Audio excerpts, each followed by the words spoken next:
merci au Forum national des médecins, et je passe directement, parce qu'on n'a pas beaucoup de temps.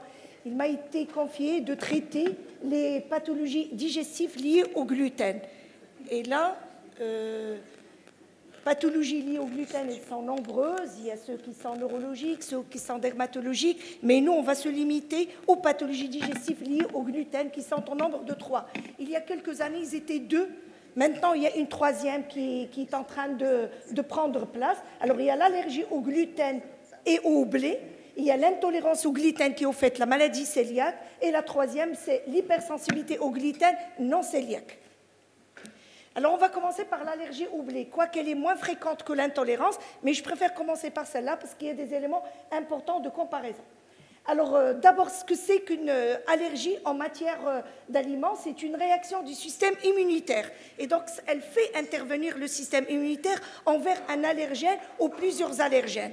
Cette allergie, elle est là parce qu'il y a une sensibilisation préalable. On ne peut pas parler d'allergie si le malade n'a pas été victime d'une sensibilisation par un allergène auparavant. Et donc, les manifestations cliniques qu'on va voir, ils dépendent de l'allergène qui est en question. Alors, le blé, avec les 7 autres aliments, ce sont les aliments qu'on doit connaître. Ils sont le plus fréquemment rencontrés dans les allergies alimentaires. Il y a le blé, le lait de vache, les œufs, les arachides, le soja, les fruits à coque, les poissons et les crustacés. Et on insiste beaucoup sur les poissons et les crustacés. Donc le blé fait partie de cette famille des 8 aliments les plus souvent rencontrés. Et il faut savoir rechercher l'allergie du blé, elle aussi. Donc cette allergie, heureusement, elle se voit surtout chez l'enfant et elle disparaît avec l'âge. Enfin, un petit résumé de physiopathie, je ne rentre pas dans le détail. On a une sensibilisation qui est asymptomatique. Elle remonte 10 à 15 jours auparavant. C'est-à-dire quelqu'un qui vient avec les signes cliniques, l'interrogatoire est important pour rechercher cette sensibilisation qui date de 10 à 15 jours. Et là, elle fait intervenir les immunoglobulines E spécifiques de l'antigène qui a été reconnu par les dendrites intestinaux. Et donc, cette réaction allergique qui survient 10 à 15 jours après, elle va être la cause de manifestations cliniques. Alors, cette allergie au blé, elle implique, comme on l'a dit, comme toute allergie alimentaire, elle implique des mécanismes immunitaires, des immunoglobulines, qu'elles soient médiées ou non médiées. Et la prévalence, elle se voit surtout chez l'enfant. Elle peut se voir chez l'adulte, mais moins que l'enfant. L'hérédité est élevée, elle est de mise, elle est connue actuellement. L'hérédité en matière d'allergie alimentaire, c'est quelque chose qui est connu. Alors, les manifestations cliniques, ils peuvent être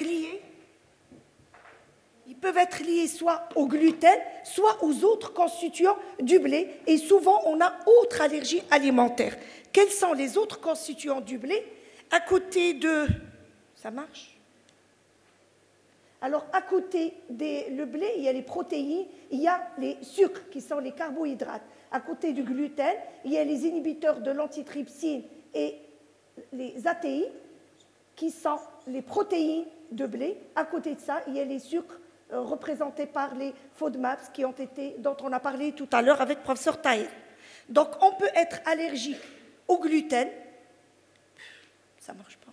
On peut être allergique au gluten, on peut être allergique uniquement aux ATI, uniquement aux FODMAPs, mais on peut être allergique aux tout constituants du blé. Et le plus souvent, c'est tout le blé, pas uniquement l'allergie au gluten, contrairement à l'intolérance. Donc, les formes d'allergie au blé et au gluten sont de 4 types. On va se limiter aux 2 premières parce que ce sont les 2 premières qui donnent l'atteinte digestive. Les 2 autres, c'est plutôt une atteinte respiratoire et cutanée.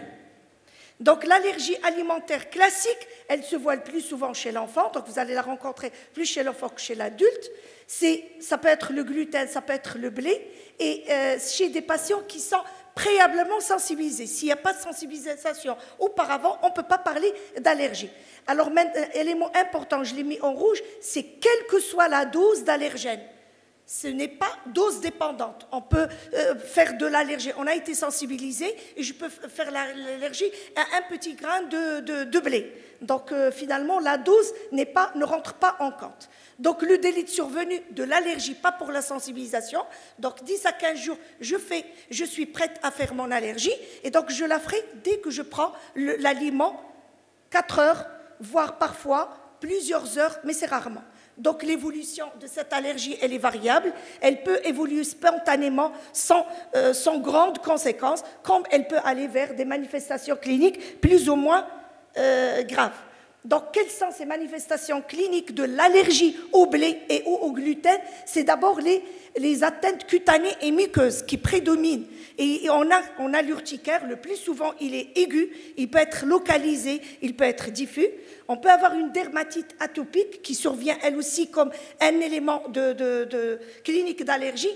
Mais il faut savoir que quand j'ai la dermatite atopique, le plus souvent, elle s'associe le plus souvent à l'allergie. Inversement, quand j'ai un malade qui vient pour une dermatite atopique, on doit rechercher l'allergie au blé, mais là, elle est moins fréquente, elle n'est que de 18%. Les manifestations bronchopulmonaires peuvent être de simples éternuements qui peuvent aller jusqu'à des bronchospasmes, voire carrément un asthme, surtout chez l'enfant. Quant aux atteintes oropharyngées, attention aux aphtes buccales à répétition, les rhinites, les conjonctivites et le syndrome oral de l'essophe qui est au fait un prurite, une démangeaison et un œdème au niveau des lèvres. Alors, qu'en est-il des manifestations digestives? Oui, ils peuvent être là, ils sont souvent associés aux précédents. Mais quand ils sont seuls, on a l'impression qu'on est devant un syndrome de l'intestin irritable parce que c'est de la diarrhée banale, c'est des douleurs abdominales sans caractère spécifique, c'est des nausées, des vomissements. Donc, ça peut prêter à confusion avec le syndrome de l'intestin irritable. Quant aux manifestations sévères, elles sont rarement, voire exceptionnellement, l'apanage du blé. Elles se voient surtout avec les poissons, les crustacés et les arachides. Comment poser le diagnostic de ces allergies? D'abord par l'interrogatoire, c'est très important. Je dois rechercher quoi? Est-ce qu'il y a un terrain atopique? Et on l'a dit qu'il y a une hérédité qui est prouvée actuellement et élevée.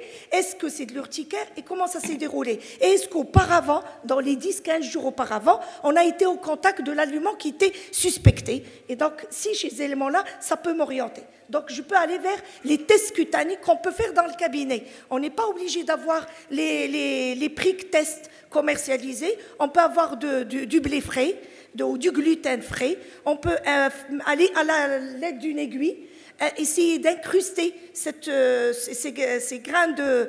Et si on a une induration, c'est en faveur de l'allergie contre l'aliment. Quant aux pastèches, les patchs, ils sont meilleurs par leur sensibilité et spécificité, mais ils sont coûteux. Alors, message que je dois transmettre, ne jamais demander le taux d'éosinophiles. On a l'impression, on a une allergie, le taux d'éosinophiles est augmenté. Ça ne sert à rien de demander une numération. La numération, le taux d'éosinophiles, il ne faut pas le faire. Il ne faut pas demander les immunoglobulines totaux. Ça ne sert à rien. Et si on doit demander, ce sera les immunoglobulines spécifiques sanguins. Ils sont coûteux, mais ils ont quand même une sensibilité qui est importante. Mais le diagnostic de certitude revient au test de provocation. Ce test de provocation, on peut le faire dans notre cabinet quand on veut le faire labial. On peut mettre l'aliment autour des lèvres, le garder un petit peu et on va voir, on va créer ce syndrome de l'OCEF, c'est-à-dire une rougeur, de l'œdème, et c'est prurigineux qui va disparaître rapidement, qui ne évolue pas vers l'œdème de Quick dont on a peur. Deuxièmement, le test de provocation orale, il faut le faire en milieu hospitalier parce qu'il y a le risque de passer au choc anaphylactique. Comment je traite? Eh bien, je traite, c'est l'éviction du blé. Si j'arrive à dire c'est le gluten, je peux. Si c'est les autres constituants du blé, je peux les enlever, qui est difficile. On a vu que enlever les sucres, les faux de masse, c'est très difficile comme régime. Par contre, on doit éviter le blé quand on a ce problème. Alors, si allergie uniquement au gluten, notre message que je veux transmettre, c'est qu'on trouve le gluten dans toutes les céréales, que ce soit le blé, l'orge, le seigle et l'avoine. Donc, si je dois éviter le gluten parce qu'il y a une allergie, pas parce qu'il y a une intolérance, je dois enlever toutes les céréales qui contiennent du gluten. Et tendance à la guérison avec la croissance. Là, contrairement à l'intolérance et à la maladie cœliaque, on n'arrête pas le régime. Là, avec le temps, on peut arrêter ce régime parce que ça disparaît avec l'âge. Alors, deuxième, le cas de figure d'une allergie, elle est fascinante, cette forme clinique, parce qu'elle est particulière. Elle se voit d'abord, c'est l'adolescent et l'adulte qui commence à faire du sport, à faire de l'exercice physique, et c'est une allergie qui survient dans les deux. J'ai pris du blé ou du gluten, 2 heures à 4 heures après, je fais un effort physique, je vais avoir les signes cliniques dont on a parlé. Donc, elle est induite par l'effort, et d'ailleurs, elle est dite comme ça, anaphylaxie du blé induite par l'exercice. Et en l'absence de l'effort, je n'ai pas de problème. Donc, c'est de là, donc l'interrogatoire, il a sa valeur. Alors, le diagnostic, c'est par l'interrogatoire, et le malade peut venir avec les symptômes classiques qu'on a vus de l'allergie. L'interrogatoire, il va me dire que, oui, j'ai mangé, quand je fais l'exercice physique, j'avais mangé auparavant du blé ou autres aliments et j'ai fait cette urticaire, j'ai fait ce ballonnement, donc c'est une allergie à ça. Donc le traitement, c'est l'éviction qui est ciblée et qui est ciblée du blé et ou du gluten quand 4 heures à 5 heures avant que je ne fasse mon exercice physique. Sinon, même au décours de l'exercice physique, j'essaie de ne pas prendre tout ce qui est blé et gluten. Et j'attire l'attention, quand on parle de source du blé, il y a beaucoup de noms pour le blé. Donc, avec la commercialisation des choses qu'on voit dans les grandes surfaces, les malades doivent faire attention. Ce n'est pas toujours écrit blé. Il y a beaucoup, il y a blé dur, il y a boulgour, il y a beaucoup de noms dont le malade doit être informé de ces nominations. Et je passe à l'intolérance au gluten. Alors, cette intolérance au gluten, c'est au fait la maladie cœliaque. Elle est définie par une diminution de l'incapacité de l'organisme à digérer un aliment ou plusieurs aliments, mais c'est sur un terrain prédisposé. Aucun mécanisme immunoallergique n'est mis en évidence. Contrairement à l'allergie où c'est les immunoglobulines qui interviennent. Elle est plus fréquente que l'allergie et elle va se manifester sans sensibilisation au préalable et elle est dose dépendante.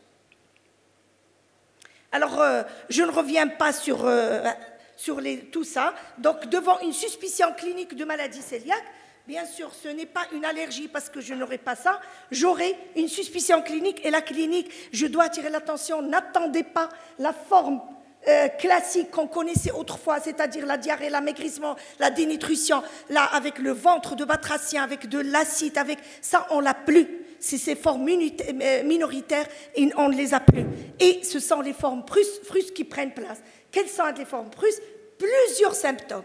Et là, j'attire l'attention que toute spécialité confondue. Ça peut être une atteinte articulaire, une atteinte trouble de reproduction, une atteinte dermatologique, une atteinte neurologique.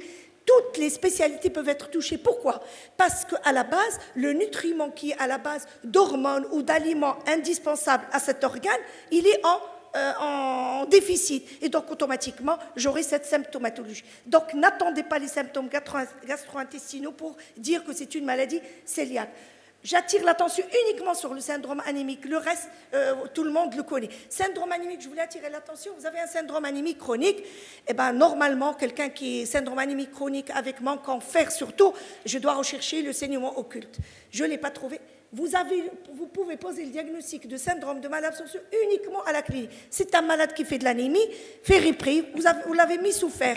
Eh bien, au bout de 1 mois, 2 mois, rien ne change. Ça veut dire que le fer que vous donnez, en dehors de la prise des chélateurs qui est le thé, moins le lait, le malade n'absorbe pas. Et donc, vous avez le diagnostic. N'attendez pas. C'est des malades, vous devez les confier au gastro pour qu'ils fassent le diagnostic. Alors, il y a beaucoup il y a même les maladies auto-immunes, quand vous les avez cherchées, la maladie cœliaque associée, et j'arrive en conclusion clinique pour dire que plusieurs spécialités rentrent en jeu, et donc il faut savoir vulgariser cette spécialité qui n'intéresse pas uniquement le gastro, rarement le gastro, c'est plutôt les autres spécialités. Comment je pose le diagnostic? Voilà l'aspect endoscopique normal qu'on peut voir dans 40 à 50%, donc ça n'élimine rien. Donc les critères diagnostiques, elles sont histologiques. C'est pour dire que, s'il vous plaît, ne traitez pas les malades sur une sérologie. Jamais de traitement de la maladie cœliaque sur une sérologie. Ça veut dire, d'abord les antigliadines, il faut les bannir. Ne demandez plus les antigliadines. Parce qu'on entend dire qu'il y a les antigliadines déamidées, c'est quelque chose d'hyper spécialisé. Dans toute l'Europe, il y a 4 ou 5 labos qui le font. Donc chez nous, il n'y a que les antigliadines, il n'y a pas les déamidés. Donc les antigliadines, il faut les bannir, on les fait plus depuis plus de 20 ans. Donc ils sont positivement dans le lupus. Donc ce n'est pas un bon dosage à faire. Ce qu'il faut faire, c'est les anticorps antitransglutaminase, et je préconise ça. Pourquoi? Parce que ces méthodes ELISA, tout le monde sait le faire. Alors que les anticorps anti-endométriome, c'est par immunofluorescence et ça demande un laboratoire spécialisé. Donc ayez la main facile pour les anticorps anti-transglutaminase qui ne coûtent pas cher. C'est 3 fois moins le prix des anticorps anti-endométriome. Demandez les anticorps à type IgA. Pourquoi? Parce que les IgG ont moins de sensibilité et de spécificité. Et quand les anticorps sont négatifs, ça n'élimine pas la maladie cœliaque. Et quand les anticorps positifs seuls, vous n'avez pas le droit de démarrer un régime sans le gold standard qui est une histologie. Donc la génétique n'a de la valeur prédictive que négative, donc elle n'est pas courante, on ne la fait pas. Et donc, conclusion, toute suspicion clinique, parce que la clinique est une suspicion. Je fais la sérologie, elle est positif ou il est négatif, je dois faire les biopsies. Vous allez me dire alors quel est le rôle de ces anticorps? Le rôle de ces anticorps, c'est dans le suivi. J'ai été à 200, je suis en train de diminuer à 100 jusqu'à ce qu'ils disparaissent. D'ailleurs, ils disparaissent, les anticorps. Ce n'est pas les anticorps qui détruisent les villosités, c'est plutôt les lymphocytes intraépithéliaux. Et donc, c'est pourquoi l'histologie est importante. Donc, je demande les anticorps de manière quantitative. Me dire positif ou négatif, ça ne veut rien dire. C'est dans le suivi. Est-ce que mon malade fait le régime correctement ou pas? J'ai les anticorps qui sont positifs à tel taux. Au bout de 3 mois, je vais redemander au bout de 6 mois pour qu'à partir d'1 an, ils vont disparaître. Donc, j'insiste que ne traitez pas sur une sérologie. Et donc, le traitement, c'est le régime à vie de tout le gluten. Et j'insiste pour les traitements des carences. Pour le carence martiale, ça ne sert à rien de donner le fer alors que j'ai posé le diagnostic de maladie cœliaque. Il n'y a pas de villosité. Donnez le temps à la régénération. Et si le malade ne supporte pas son anémie, donnez le fer injectable. Mais ne donnez pas le fer oral dans les premiers 6 mois. C'est une perte d'argent, ainsi que la vitamine B12 qui doit être donnée en injectable et le calcium. Et je pars directement à l'hypersensibilité où je ne vais pas tarder. Est-ce une nouvelle maladie ou c'est la mode? Avec l'Internet, avec les médias, avec tout ça, eh bien, non, il y a eu un consensus. Le premier cas, ça a été en 78, et il y a eu des conférences de consensus depuis 2010, et c'est une entité clinique connue maintenant. Elle est connue par le fait que c'est une entité qui est induite par l'ingestion de gluten, mais après avoir éliminé l'allergie au blé et la maladie cœliaque. Donc je n'ai pas le droit de parler de cette maladie si je n'ai pas éliminé ça. Qu'est-ce qu'elle peut donner? Sur le plan clinique, elle peut donner des troubles digestifs comme pour le syndrome de l'intestin irritable. Sinon, extradigestif, quelques céphalées, parfois des pertes de mémoire, des douleurs articulaires, de la fatigue, de l'anémie. Et donc, les critères diagnostiques, vous vous rappelez, les antigliadines, on ne les fait plus dans la maladie cœliaque. Ils peuvent être positifs, mais les IgG, pas les IgA, ils peuvent être positifs jusqu'à 50% des cas. Donc, c'est un élément de plus, mais le diagnostic vrai, c'est un diagnostic d'élimination et non pas un diagnostic. Et à l'histologie, aucun critère de maladie cœliaque. Pas de lymphocytose intraépithéliale supérieure à 30 et pas d'atrophie. Donc, ça, c'est très, très important. Donc, aucun marqueur jusqu'à nos jours, jusqu'à 2018, la dernière publication dans hépatogastro, aucun marqueur biologique de cette maladie, de cette entité. Et on se pose la question, est-ce que c'est une maladie qui va... Et est-ce que c'est un syndrome de l'intestin irritable? Est-ce une maladie cœliaque débutante? Il faut attendre l'avenir pour traiter. Et le régime sans gluten, les malades s'améliorent sous ce régime. Faut-il le continuer à vie? Non. Il y a ceux qui le préconisent pour une période, faire des fenêtres et revenir. Je vous remercie. Bien. Merci. Faute de temps, il n'y aura pas de questions.